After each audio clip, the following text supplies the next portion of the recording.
plus grand avion de ligne au monde est secoué par une explosion en plein vol. On a perdu un moteur. Il y avait une fuite de carburant et les commandes de vol étaient endommagées. Les messages d'alerte s'accumulent. Quoi encore? L'énorme appareil subit une série de pannes critiques. Qu'est-ce qui se passe? La vie des 440 passagers est en jeu. Et la situation ne fait qu'empirer. Il y a des pannes en cascade. La piste est trop courte. Bon sang. C'était comme un exercice de simulateur, mais cauchemardesque.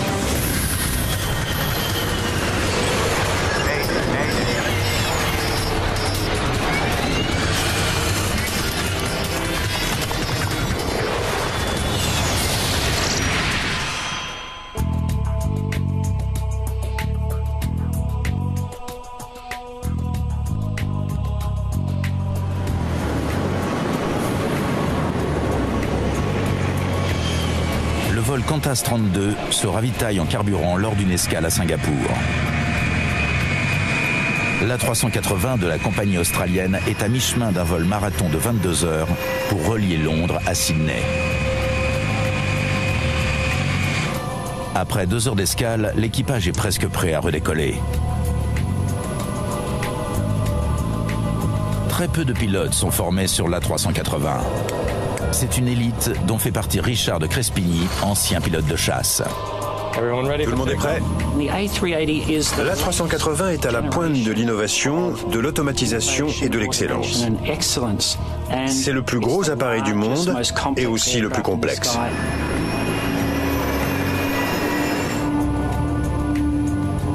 Matt Hicks, le copilote, a pour principale responsabilité de surveiller les innombrables écrans et indicateurs électroniques du tableau de bord ultramoderne. C'était normal, Richard. On avait tous déjà volé ensemble. Ça facilite les choses. Parce qu'il n'y a pas besoin de briser la glace. Et il n'y a pas d'incertitude. On se connaissait tous déjà très bien. Mark Johnson est le second officier.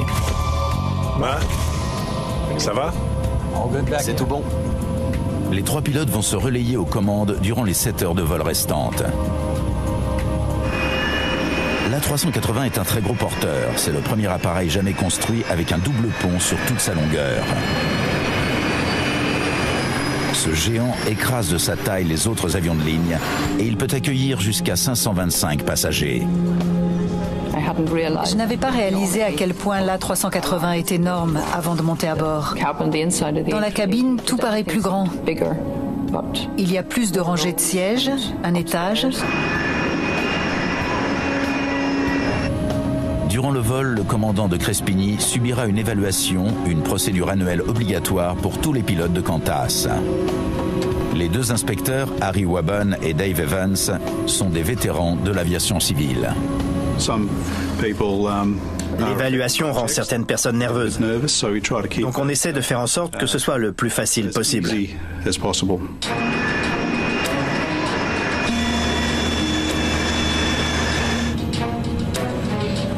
Ok. Tout le monde est content? Comme il allait être évalué, Richard était un peu hésitant, bien sûr. Donc il a demandé si tout allait bien. J'ai dit, ouais, ça va. Mais s'il te plaît, pas d'accident. Qantas 3-2, clearance de décollage sur la piste 20. Qantas 3-2, prêt à décoller. Ok, c'est parti.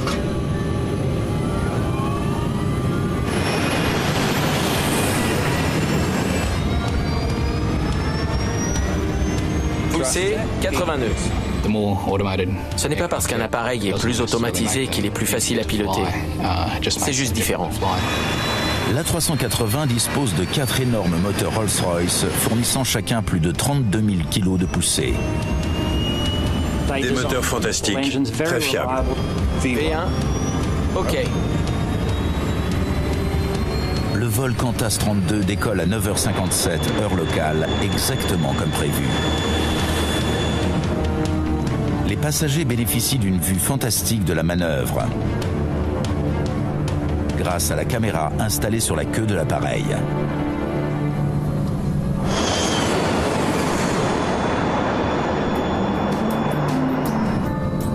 L'atmosphère était très détendue dans la cabine. Depuis qu'on était installés dans nos sièges, tout le monde discutait. 250 000 capteurs veillent au bon fonctionnement de tous les systèmes de vol. Pilote automatique. On. L'A380 est de loin l'avion de ligne le plus automatisé. Checklist de montée. Commande automatique de poussée engagée. ICAM, OK. Le système ICAM pour Electronic Centralized Aircraft Monitoring, soit moniteur électronique centralisé, signale la moindre défaillance à l'équipage.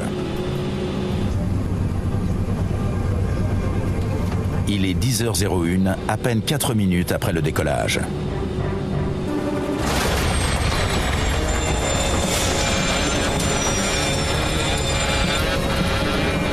On a perdu un moteur.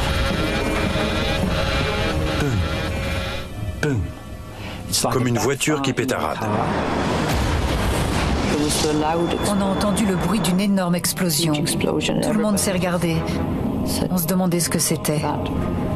Et je crois que ma première pensée a été « Seigneur, peut-être que c'est la fin ». La première chose à laquelle on pense en cas d'explosion, c'est une panne moteur, avec peut-être des gros dégâts. On a perdu le numéro 2. Il faut maintenir l'altitude. Le commandant De Crespigny reprend immédiatement le pilotage manuel. Ses 35 ans d'expérience lui permettent de réagir sans hésiter. J'ai appuyé sur le bouton de maintien d'altitude pour que l'appareil revienne à l'horizontale. Matt, ICAM. OK. Le commandant de bord demande au copilote d'examiner les données du système ICAM. Chaque message doit être analysé et nécessite une réaction appropriée. Il fallait tout passer en revue pour essayer de comprendre la situation. Tandis que le commandant fait appel à toute son expérience pour maîtriser l'appareil, Matt X est confronté à une avalanche de messages d'alerte. Les nombreuses défaillances ne semblent pas liées entre elles. On ne peut pas savoir combien de messages sont encore en attente. On sait juste qu'il y en a d'autres, parce qu'une flèche s'affiche en bas de l'écran. Au départ, le nombre de messages d'alerte était assez déroutant. Le commandant a besoin d'avoir la voie libre. Panne. Qantas 3-2, panne moteur, maintien de l'altitude à 7500. Suivi du cap en cours. Qantas 3-2, dites-nous ce que nous pouvons faire. J'ai lancé un message de panne. En conséquence, tous ceux qui sont à l'écoute savent que nous avons un problème. Les contrôleurs doivent dégager l'espace aérien et ne pas nous ennuyer avec des communications pour nous laisser régler le problème. Cependant, les messages d'alerte continuent de s'accumuler. Surchauffe du moteur 2. Le réacteur endommagé est dangereusement chaud. Malgré toute sa technologie, l'appareil risque d'être dévoré par les flammes. On ne pouvait pas voir le moteur lui-même parce qu'il était sous l'aile. Oh mon Dieu! Mais on voyait le carburant qui s'échappait. Les ailes de l'appareil contiennent des tonnes de carburant hautement inflammable. On se demandait ce qui allait se passer. L'équipage veut couper l'alimentation en carburant avant que le moteur prenne feu. L'interrupteur sur off? OK. Mais il est trop tard. Un voyant d'alerte signale que le moteur a pris feu. En raison de sa nature imprévisible, un incendie en vol constitue l'une des pires situations d'urgence et il est rare que l'équipage puisse éviter la catastrophe. Le 11 juillet 1991, à Jeddah, en Arabie Saoudite, de la fumée commence à s'infiltrer dans la cabine d'un DC-8 qui vient de décoller. Tandis que les pilotes tentent de se poser, l'appareil est entièrement ravagé par les flammes. Il n'y a aucun survivant parmi les 261 personnes à bord. Pour l'équipage du vol Qantas 32, le seul espoir est d'activer les extincteurs à l'intérieur du réacteur en flammes. Extincteur sur numéro 2. OK. Les pilotes retiennent leur souffle. Le voyant s'est éteint. Je crois que c'est bon. Il me faut une confirmation. C'était stressant. C'était difficile. Si on avait eu un incendie sur l'aile pendant tout le vol, on aurait essayé de se poser rapidement, plutôt que de chercher à résoudre d'autres problèmes. Marion Carroll est assise au-dessus de l'aile gauche, ce qui lui permet de voir toute l'étendue des dégâts. Je pouvais voir qu'il y avait un trou dans l'aile causé par l'explosion. Et d'après ce que je voyais, c'était un gros trou d'1 mètre environ. Et il y avait des bouts de métal déchiquetés qui dépassaient. À 6300 km, à Sydney, le centre opérationnel de la compagnie Qantas reçoit les données transmises en temps réel par l'appareil. Alan Milne, le directeur du département d'ingénierie, est stupéfait. Il se passe quelque chose avec le vol 3-2. Les messages transmis par l'appareil concernaient tellement de systèmes différents que nous n'arrivions pas à comprendre. Pendant ce temps, des débris d'avions sont retrouvés sur l'île de Batam, en Indonésie. Une découverte qui pousse les médias à spéculer sur un possible crash d'un appareil Qantas.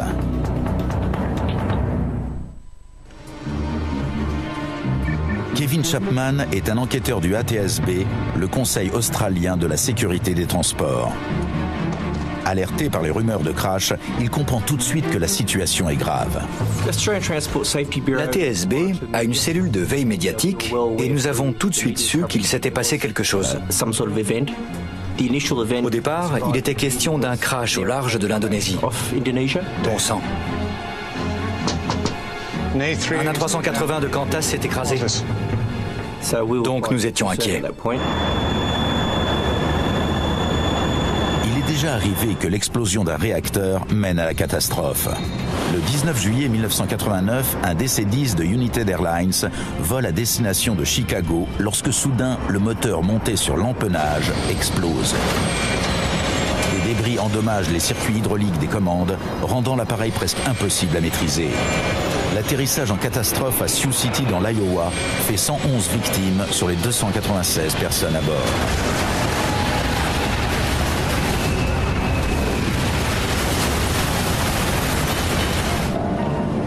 À bord du vol Qantas 32, Matt Hicks, le copilote, analyse les messages d'alerte du système informatique qui continuent de s'accumuler.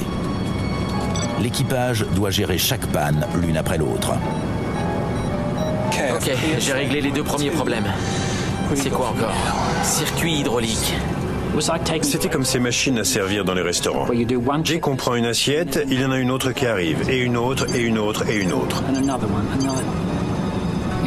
Dans les exercices de formation, il y a probablement 2 ou 3 messages d'alerte successifs. Mais là, nous en avons eu 58, je crois. Je n'avais jamais dû en gérer autant. 5 minutes se sont écoulées depuis l'explosion du moteur numéro 2. L'A380 est désormais à 70 km au sud de Singapour et se dirige vers la haute mer. Les pilotes veulent faire demi-tour, mais sans savoir précisément quels dégâts l'appareil a subis, la manœuvre peut se révéler dangereuse. La liste des défaillances qui continue de s'allonger met les nerfs de l'équipage à rude épreuve. La moindre erreur de pilotage risque d'aboutir à l'une des plus grandes catastrophes dans l'histoire de l'aviation. Au centre opérationnel de Qantas, les ingénieurs tentent également de comprendre l'avalanche de messages d'alerte. L'A380 semble frappé par presque toutes les pannes imaginables et personne ne sait combien de temps encore il pourra voler. Il y a des pannes en cascade. Au départ, j'avais l'impression que c'était un problème d'affichage et que l'appareil envoyait de faux messages d'erreur. Qu'est-ce qui se passe? Circuit pneumatique, hydraulique, électrique, endommagé. Panne d'alimentation de l'aile gauche, volet, bec et aileron endommagés, mais encore opérationnel. Dave, je voudrais que tu informes les passagers de la situation. Mesdames et messieurs, nous avons un problème de moteur. Il était très calme, très rassurant. Et le ton de sa voix était très rassurant. Le commandant de Crespigny sait que le temps presse. Les pannes s'accumulent et l'appareil risque d'être bientôt incontrôlable. Il faut se poser le plus vite possible, ce qui nécessite de faire demi-tour pour revenir à Singapour. Singapour, Qantas 3-2, nous devons rentrer nous poser à Singapour. Qantas 3-2, Singapour, virage à gauche, cap 020. On est assez stable pour ça? On va bien voir. Sachant qu'il risque de perdre le contrôle de l'appareil à tout instant, le commandant entame le virage avec une prudence extrême. Il faut du temps pour préparer l'atterrissage et comprendre comment l'appareil se comporte. Mais à mesure que le temps passait, la situation se détériorait de plus en plus. Donc il fallait absolument se poser le plus vite possible. L'aéroport de Singapour est le plus grand dans un rayon de 350 km. Son énorme piste offre la meilleure chance de poser l'appareil en toute sécurité. La piste de Singapour fait 4 km de long et normalement il faut 1800 mètres lorsque l'appareil a la masse maximale à l'atterrissage. Mais nous étions en surcharge de 40 tonnes. Le demi-tour se déroule sans incident, ce qui met les pilotes en confiance. L'énorme appareil ne semble pas entièrement hors de contrôle. Cependant, un atterrissage comporte bien plus de difficultés qu'un simple demi-tour. Les pilotes ont besoin d'en savoir plus sur les dégâts subis par l'appareil. Marc, tu peux aller voir l'aile? J'y vais. À partir du cockpit, on ne peut pas voir les ailes ni les moteurs. Donc il fallait que Marc nous fasse un compte-rendu. Au bout de quelques minutes, un des pilotes est sorti du cockpit et il a commencé à regarder à travers les hublots. Alors je l'ai appelé en disant « Venez à m'arranger, d'ici on voit très bien le trou dans l'aile. » Ce que découvre le second officier est extrêmement inquiétant. L'aile a été entièrement perforée par une explosion venant du dessous. La cause semble évidente, une explosion du moteur intérieur gauche. C'est grave ? Non, ne vous inquiétez pas.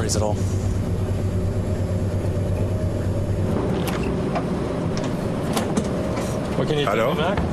L'explosion a perforé l'aile et il y a une fuite de carburant. Bon à savoir. Il était extrêmement important d'envoyer quelqu'un voir les dégâts. C'était précieux d'avoir un pilote qui revienne en disant « Bon, voilà la situation ». D'autant plus que c'était quelqu'un en qui on avait confiance. C'était comme si on était allé voir nous-mêmes. Le grand nombre de pannes s'explique désormais. Les circuits des commandes de vol passant dans les ailes ont probablement été endommagés par les débris du moteur. Étant donné qu'un grand nombre de circuits hydrauliques passent dans les ailes, bien sûr, ils avaient été endommagés. Donc la situation nous semblait plus claire. Il y avait tellement de messages d'alerte qu'il a fallu 55 minutes à Matt pour stabiliser l'appareil et empêcher la situation de se dégrader. C'est sans précédent dans l'histoire de l'aviation. Mieux comprendre la situation ne facilite pas le pilotage pour autant. Les circuits électriques et hydrauliques endommagés représentent un risque et les pilotes décident de tourner en rond près de l'aéroport le temps de mettre au point une stratégie pour l'atterrissage. Dave, il faut que tu fasses les calculs. Dave Evans est mis à contribution. 3 moteurs, pleine charge. L'inspecteur utilise le logiciel d'atterrissage de l'A380 pour calculer la longueur de piste nécessaire avec les réservoirs pleins. L'ordinateur dit que la piste est trop courte. En demandant au système de prendre en compte 9 défaillances de l'appareil et les conditions de surface à Singapour, je n'arrivais pas à obtenir une réponse. L'énorme appareil est en surcharge. Il n'a presque rien consommé des 105 tonnes de carburant embarqués pour le vol jusqu'à Sydney. On pourrait faire un largage? Bonne idée, mais les pompes ne marchent plus. Bon sang. Est-ce qu'il y a quelque chose qui marche? La grande quantité de carburant inflammable rend toute tentative d'atterrissage trop dangereuse. Nous avions 40 tonnes de plus que la masse maximale à l'atterrissage. Et plus l'appareil est lourd, plus il va vite et plus la piste doit être longue. Dave Evans fait une nouvelle simulation d'atterrissage, mais en donnant cette fois à l'ordinateur des chiffres plus optimistes.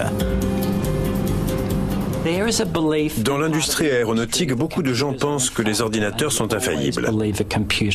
Mais si on a un ordinateur chez soi, on sait très bien que c'est faux. Ok. Ça a l'air faisable. Avec une marge de 139 mètres. Une marge de 139 mètres sur une piste de 4 km, ce n'est pas beaucoup. Mais c'est toujours mieux que d'avoir une piste trop courte de 139 mètres. Quelle vitesse d'approche? 146 nœuds. 146? C'est pas possible. C'est trop lent. Il nous a donné cette vitesse. J'allais la rentrer dans le calculateur de gestion de vol et tout à coup, j'ai pensé, ce n'est pas possible, c'est trop lent. Il est crucial de maintenir la bonne vitesse lors de l'approche. Si l'appareil est trop lent, il risque de décrocher et de s'écraser. S'il est trop rapide, il risque de ne pas s'arrêter avant la fin de la piste. Avec 20 nœuds en plus, ça irait?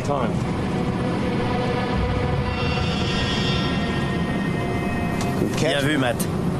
Oui, 166 nœuds, ça irait. J'aime à penser que nous avons fusionné le cerveau de tous les pilotes dans le cockpit et que nous avons utilisé cette intelligence collective pour résoudre les problèmes dans l'instant. Parce que nous étions face à des difficultés imprévues et imprévisibles. Au centre opérationnel de Qantas, Alan Milne constate que le vol 32 a commencé sa descente. Tout ce qu'il peut faire désormais, c'est espérer que les pilotes réussissent l'atterrissage très risqué. Ça y est, le vol 3-2 est en approche. Il alerte les services d'urgence de l'aéroport. Le plus grand avion de ligne au monde va effectuer un atterrissage forcé et les vies de 469 personnes à bord sont en jeu. Nous connaissions l'équipage personnellement, donc nous étions inquiets. Singapour, Qantas 3-2, nous avons besoin d'une longue approche. Et prévoyez des services d'incendie, il y a une fuite de carburant. Bien reçu, Qantas 3-2. Vous avez la clairance pour descente finale. 5 pilotes chevronnés mettent toute leur expérience en commun. Volet. Pour tenter de se poser sans incident. C'est parti.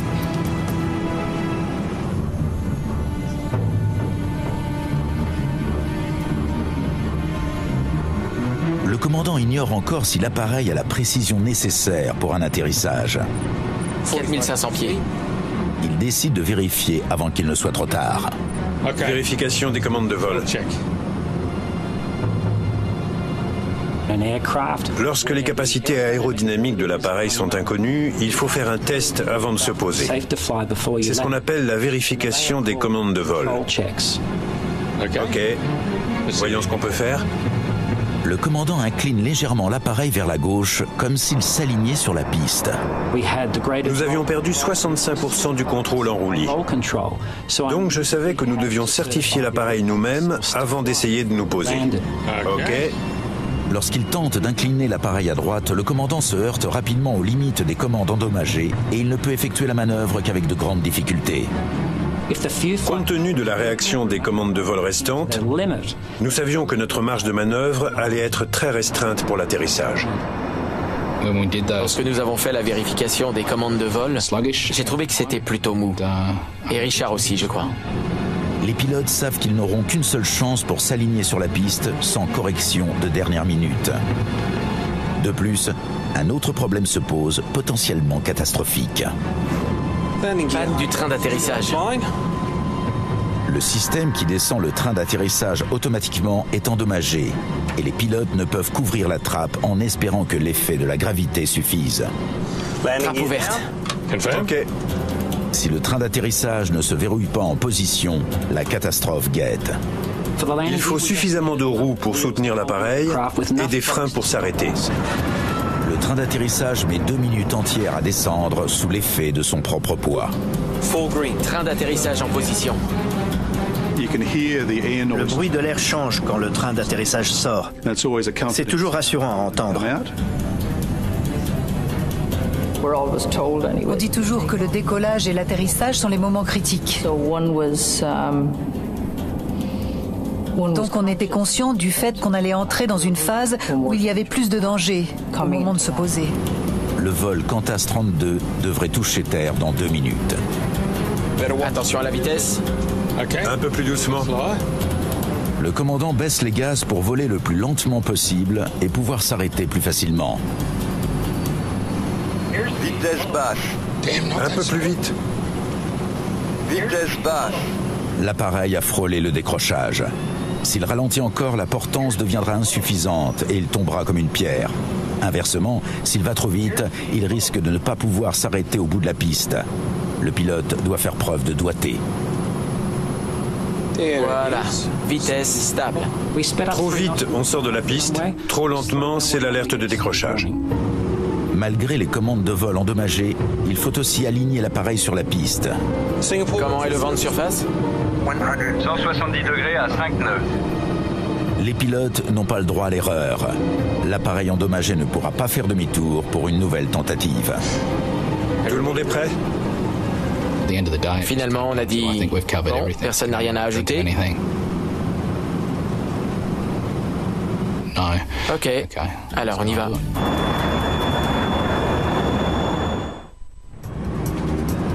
Les services d'incendie sont prêts? Affirmatif. 100. On pense à ses enfants, à sa femme. C'est normal. Et puis, on retrouve sa concentration. 50, 40, 30, 20.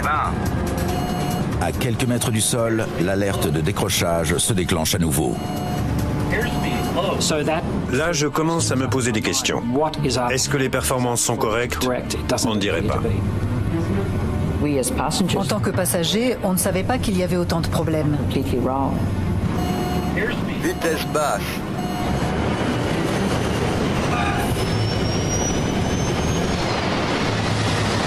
À chaque seconde, l'appareil dévale 80 mètres de piste. Nous avions perdu un inverseur, la moitié des déporteurs ne fonctionnaient pas et les ailerons ne freinaient pas non plus. Si l'appareil ne ralentit pas rapidement, il risque de sortir de la piste et de rencontrer des obstacles qui pourraient crever les réservoirs pleins de carburant. L'avion ne ralentissait pas. Freine! Matt a crié. Freine! Allez, freine! À fond! Freine à fond! C'est ce que je fais! À ce moment-là, il a dit... Je suis en train d'écraser la pédale! Continue, Richard, à fond! Enfin, après avoir frôlé la catastrophe, le vol Qantas 32 s'immobilise à 150 mètres du bout de la piste. Celle-là même où il avait décollé 2 heures plus tôt.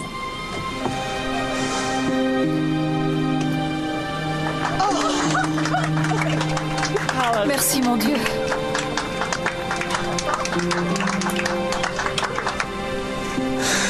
Magnifique. Bienvenue à Singapour. Je suis vraiment fier du comportement de toutes les personnes à bord ce jour-là. Les techniciens, les pilotes, l'équipage de cabine. Parce que nous avons pris les décisions ensemble, comme une équipe soudée.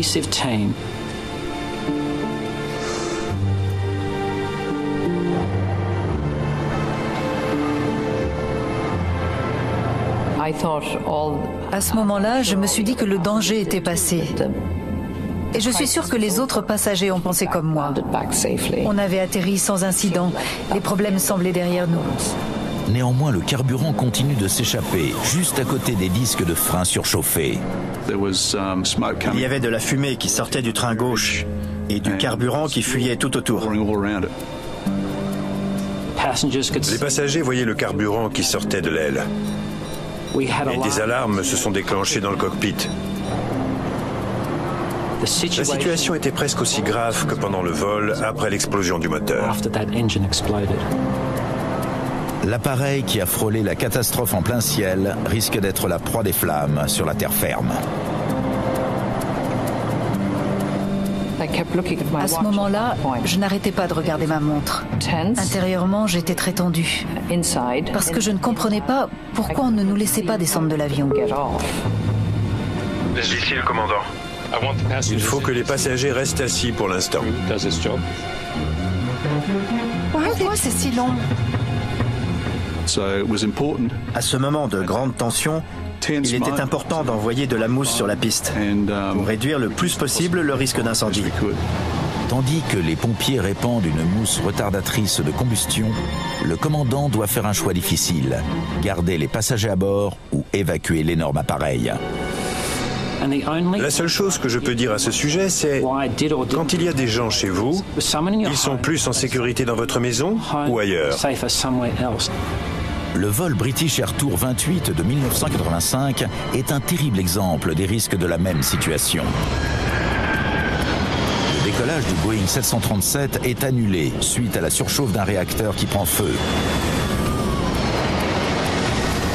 Les pilotes freinent et quittent la piste de décollage. L'évacuation commence quelques secondes plus tard. Mais l'incendie de carburant remplit la cabine de fumée. Les pompiers interviennent rapidement.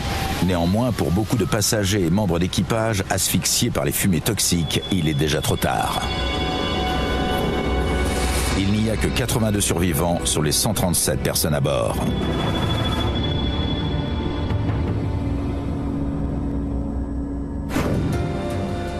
Le commandant de Crespigny sait que les 16 glissières de secours permettent d'évacuer l'appareil en 90 secondes. Mais il sait aussi que le prix à payer est élevé.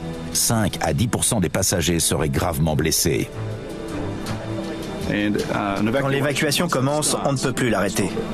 Nous avons décidé de garder les passagers à bord parce qu'à l'extérieur, c'était toxique. Le commandant estime que pour l'instant, les passagers seront plus en sécurité à bord que sur la piste trempée de carburant. Interrupteur général des moteurs. Les pilotes commencent la procédure d'arrêt des moteurs. Veuillez arrêter le moteur numéro 1. C'est alors que le capitaine des pompiers leur signale encore un nouveau problème. C'est fait, ils sont tous arrêtés. Il a raison, le numéro 1 tourne toujours, arrête-le. Hey, non. Ça marche pas. Les commandes permettant d'arrêter le moteur extérieur ont elles aussi été endommagées. Maintenant, il y a ce moteur qu'on n'arrive pas à arrêter. La situation devient de plus en plus dangereuse à l'extérieur.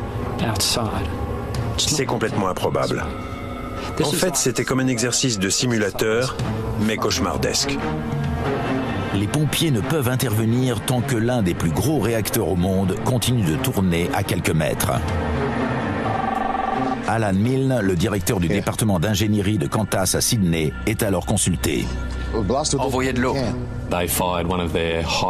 Ils ont braqué un de leurs canons à eau droit sur le moteur. Mais bien sûr, il ne faut pas oublier que ces moteurs sont conçus pour fonctionner en pleine tempête. Donc malgré tous leurs efforts, ils n'arrivaient pas à l'arrêter. Il faut 1 heure entière aux pompiers pour éliminer tout risque d'incendie de carburant en répandant suffisamment de mousse sur la piste. Des escaliers moins dangereux que les glissières sont mis en place. L'évacuation en urgence n'est désormais plus nécessaire. Mesdames et messieurs, Merci de votre coopération. Vous allez maintenant pouvoir débarquer. Les passagers peuvent finalement quitter l'appareil en toute sécurité.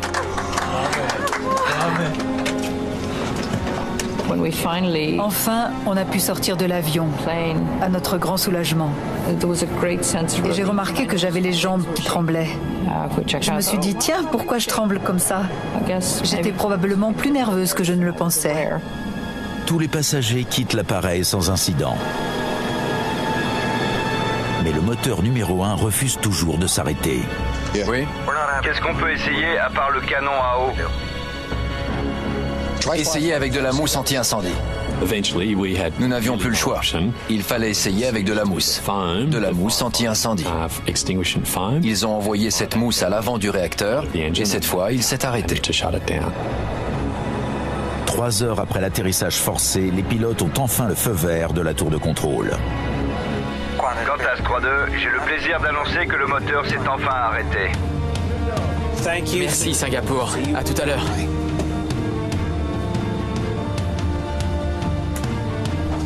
Bravo, beau boulot. bravo Marc.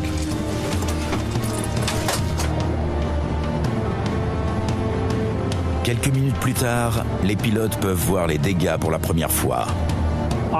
J'étais choqué. Je n'avais jamais vu des dégâts aussi importants.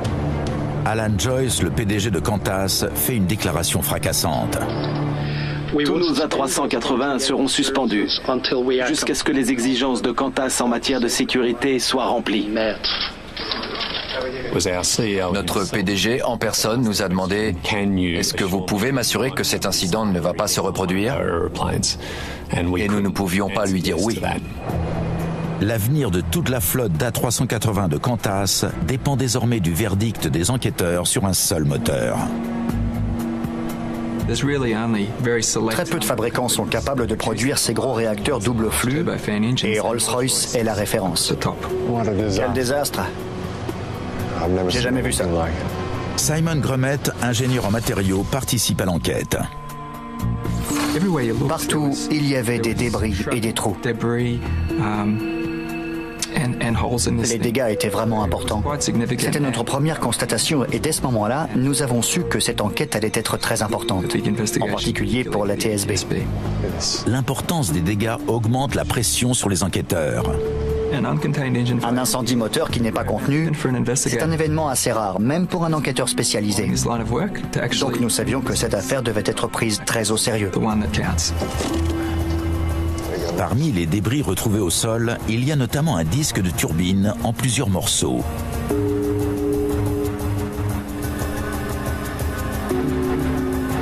Cette pièce en alliage de nickel est pourtant l'une des plus solides de tout l'appareil. Il faut envoyer ça à Rolls-Royce. Nous savions qu'il y avait eu une défaillance d'un disque de turbine. Il restait à découvrir pourquoi.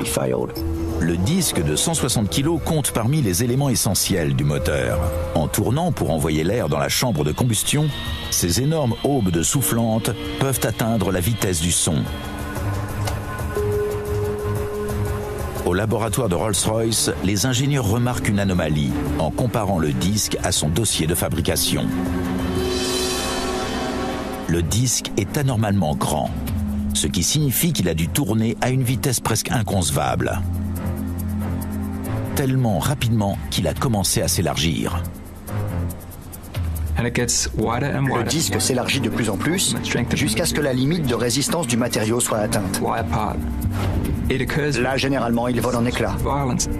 Et la rupture se fait tellement violemment que les fragments sont éjectés avec une énergie infinie, ce qui signifie que rien ne peut arrêter ces débris du moteur. Ils ont tout détruit sur leur passage. Les câbles, les circuits hydrauliques. Les enquêteurs reconstituent la trajectoire des débris, dont certains ont clairement transpercé le fuselage et l'aile gauche. Ça explique toutes les pannes. Endommageant ainsi les conduites de carburant, les circuits hydrauliques et les commandes de vol.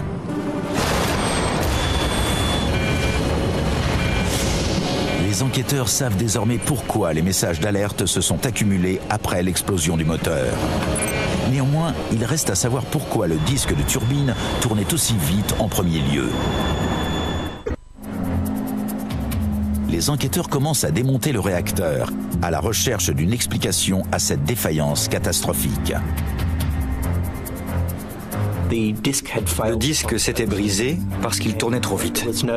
Mais cela ne semblait pas lié à un problème de conception du disque lui-même.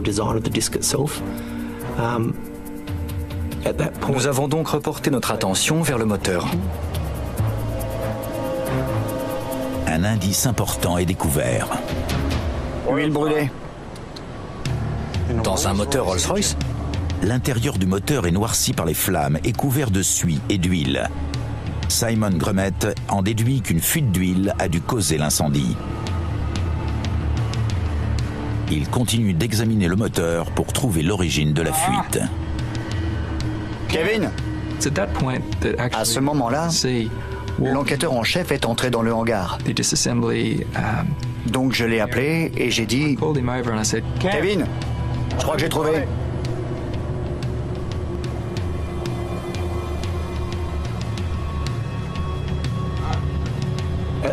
À cet instant, je me suis dit que c'était un moment très important de l'enquête. Un petit tuyau s'est rompu, déclenchant une fuite d'huile près du disque de turbine. La pièce qui a cédé est ce qu'on appelle un raccord d'huile. C'est ça qui a failli provoquer le crash d'un A380 ? Les enquêteurs pensent que l'huile s'échappant de la conduite a pris feu et que l'incendie aurait dépassé la température de 1000 degrés.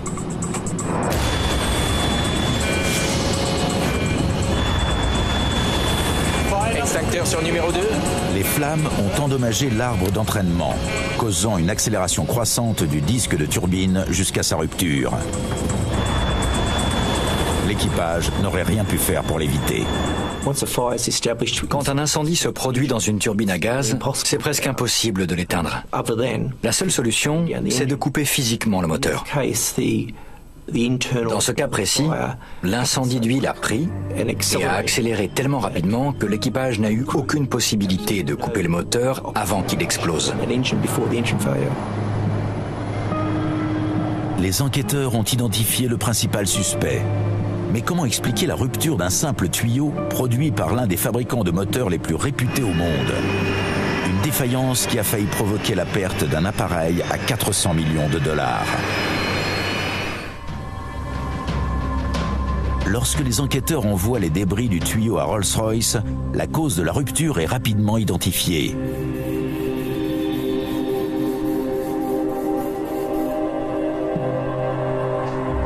Un côté du tuyau est bien plus mince que l'autre.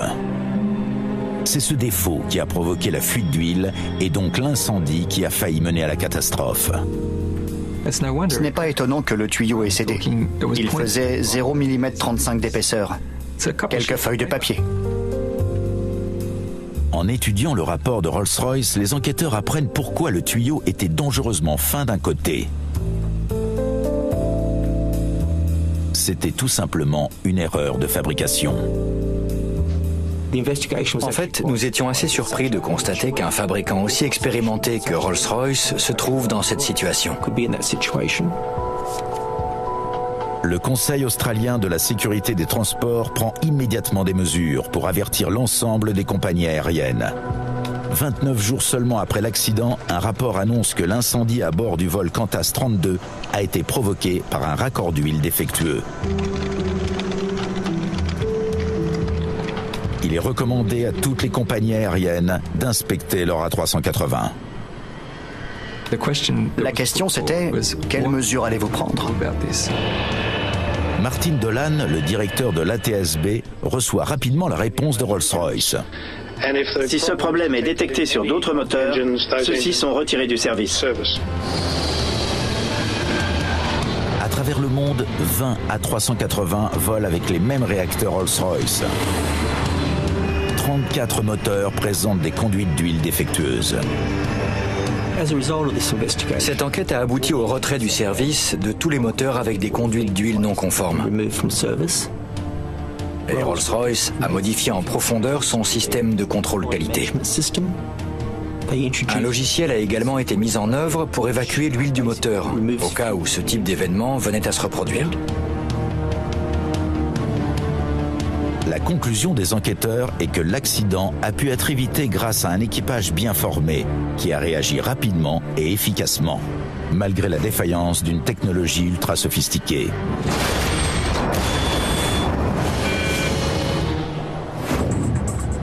Matt Licam. Il est resté calme. Il a suivi la procédure et nous avons fait la checklist. Quelle vitesse d'approche? 146 nœuds. Ce n'est pas possible. C'est trop lent. 20 nœuds en plus? 166, ça irait. À 146, ils auraient décroché. Et ça, c'était culotté. Vérification des commandes de vol. En testant les commandes avant d'essayer de se poser, Richard de Crespigny a pu recueillir des informations précieuses sur le comportement qu'allait avoir l'appareil au moment de l'atterrissage. Un sacré équipage. Un appareil moderne comme l'A380 est rempli de systèmes automatiques. Mais tous les systèmes automatiques peuvent tomber en panne. Donc l'intervention humaine sera toujours nécessaire. L'équipage a mis ses efforts en commun pour faire face à une situation difficile. Et ils ont réussi à la surmonter. L'important, ce n'est pas moi, le commandant du vol Qantas 3-2. Ce qui compte, c'est que depuis 110 ans, les pilotes partagent leurs compétences et leur expérience pour rendre les transports aériens plus sûrs. Et je pense que le vol Qantas 3-2 est à tous les points de vue une des plus belles pages de l'histoire de l'aviation.